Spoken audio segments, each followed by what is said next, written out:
চাপা পড়ে যাচ্ছে না ছাগলটা, ওরম করছিস।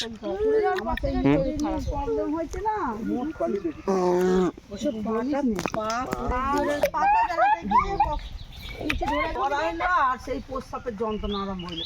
এই 29 বছর ধরে কষ্ট। কি করলি, চাপা দিয়ে দিলি তো পুরো। এই দেখ, দেখছে আমাকে, দেখ আমাকে দেখছে। আর এই সেদিন পরে গিয়ে এখানে ঠেকালাম, এই আমার তো উঁচু হয়ে যাচ্ছে। চাপা দিয়ে দিয়েছিস তো। বলবে তুমি কেন দৌড়দৌড়ি তোমার অত দেয় না, অত খেতে পারবে না, চাপা পড়ে যাবে, করিস না ওরকম। মাছ দিয়ে যায়, আবার ওষুধ কিনে দিয়ে যায়। সেই মাছ আবার দিয়ে যায়, আমি কি পয়সা দিয়ে যায়। বারণ করেছি কিন্তু। তক্কই হয়নি কোনোদিন। আমিও টেনে টেনে করি, আমার বড় পিসমার বৌমা বলবে, আবার বড় পিসমার বৌমা চাকদা উৎপালের বউ। ধাবড়া খাবি কিন্তু বলে দিলাম। তুমি যে একটু বসো না, টেনে টেনে করে যাচ্ছে। ও করুক, তুই করবি না। বারণ করেছি মানে বারণ করেছি। যতই আমি কাজ করি না কেন, কাজ আর কি, ধান সেদ্ধ নেই আগে।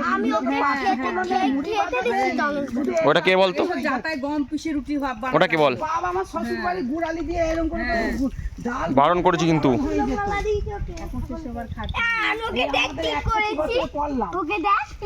বছর বয়স হয়ে গেল,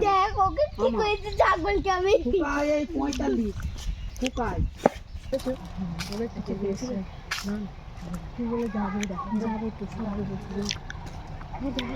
কি আছে।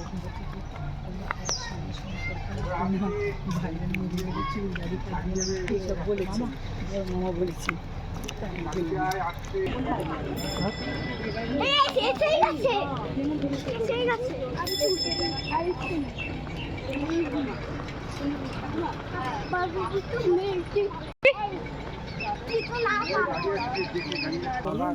বাবা তো কতদিন আগে মারা গেছে, 18 বছর হয়ে গেল।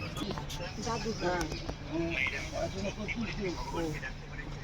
এই দিকে বড় সরকার চাকরি করতে হবে, সব কিছু করতে হবে।